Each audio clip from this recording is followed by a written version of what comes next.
Good evening, Graham from Unearthed. 9 o'clock at night, just getting me detecting gear ready. Tomorrow I'm detecting all morning on pasture with a Vanquish 440. I'm going to give it a field test. The equinox is going to one side, the sun's going to come out, we'll give it at least a morning. Let's see what comes up. See you soon. First target in, probably been detecting now for about 25 minutes. I've not had any decent two-way signals apart from this one. It came up 13 on the VDI numbers, but more importantly than that, it gave a really good two-tone. And I don't know if you can see that, but it's our friend. Is it our friend Button? Yes, it is. Well, there you go. So it's a bit of a result, so we'll carry on. Second signal in, just the probe's already indicated it, so I'm just going to lift it out. Just a piece of lead, but still a target.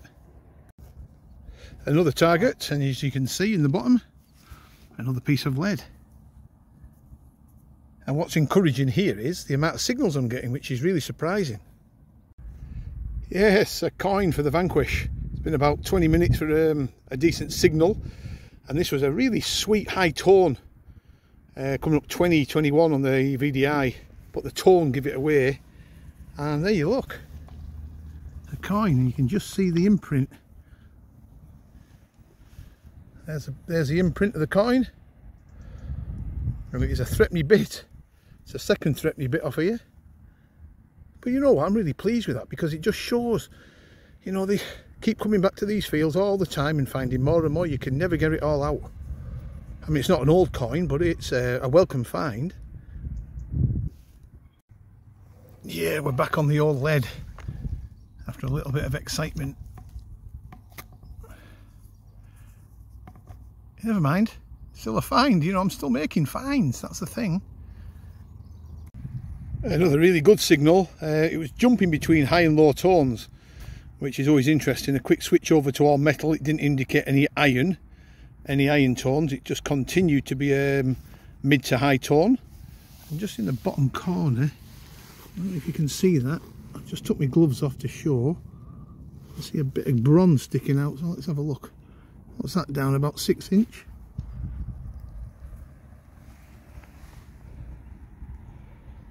God only knows.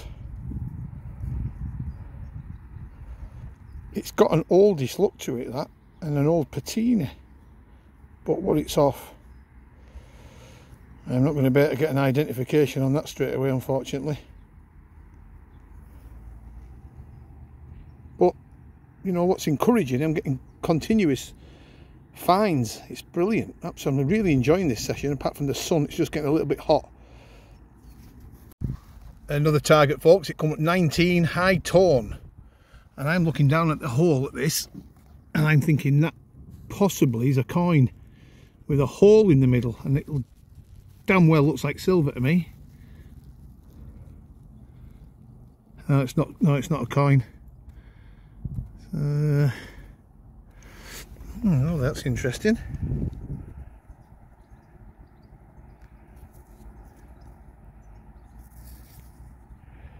Yes, that's silver.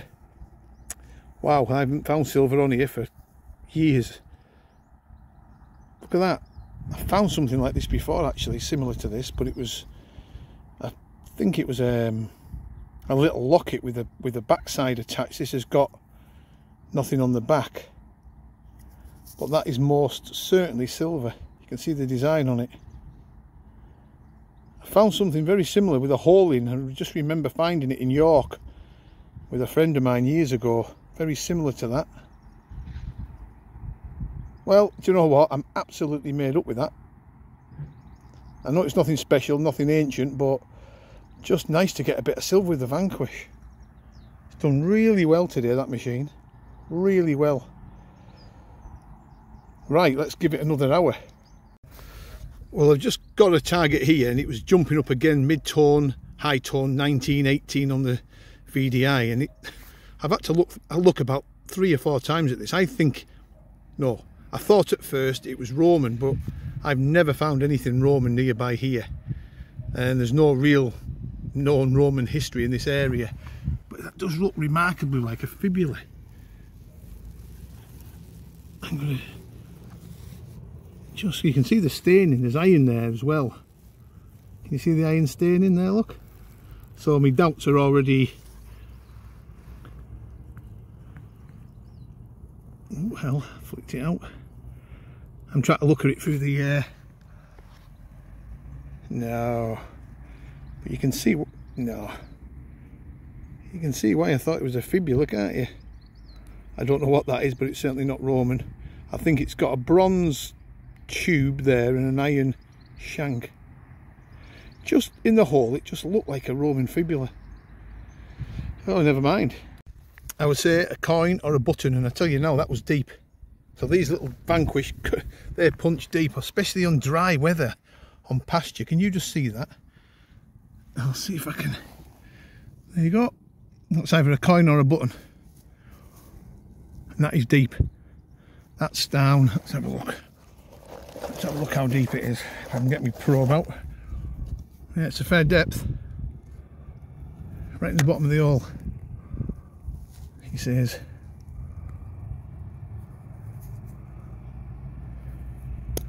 Oh, it's rock hard.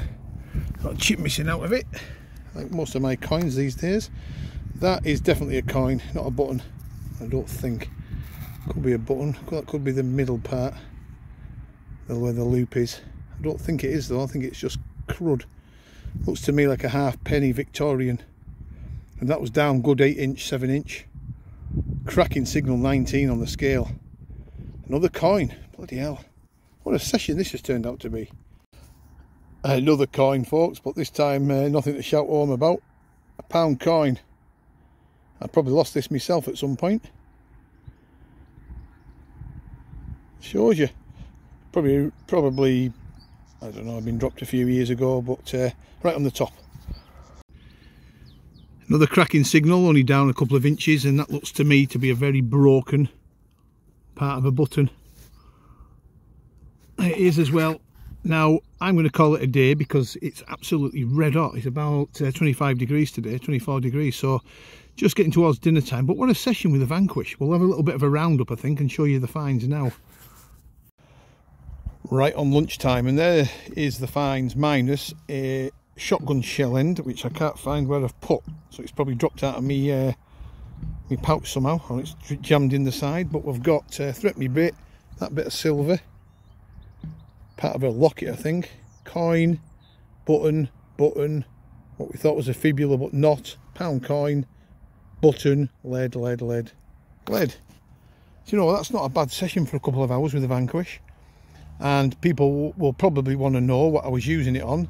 Jewellery mode, 1 notch off maximum sensitivity, 1 notch off maximum volume, and I was flitting between all metal and discrim. So if I got a jumpy target between mid and high tone, and the numbers were jumping around a little bit, drop it into all metal, it'll give you an iron grunt. You know it's indicating iron. A very good detector. I was really pleased with that machine today, and I think the Vanquish held its own remarkably well. However, I'm not going to slag off other detectors that have missed this stuff, because every single detector I've used on this field would have found all these. It's just a matter of walking over it. It's as simple as that. So the Vanquish is a true pasture detector, and it's a true all-rounder. I was really pleased with its performance. However, I would love to get Minelab to get a set of wireless headphones for it, because those headphones were dragging right across my chest and they were uncomfortable. So if there is a criticism, let's hope Minelab bring out, you know, even with a little transmitter, wireless headphones would be absolutely awesome for that machine. Okay folks, I hope you enjoyed that little adventure with the Vanquish. See you next time.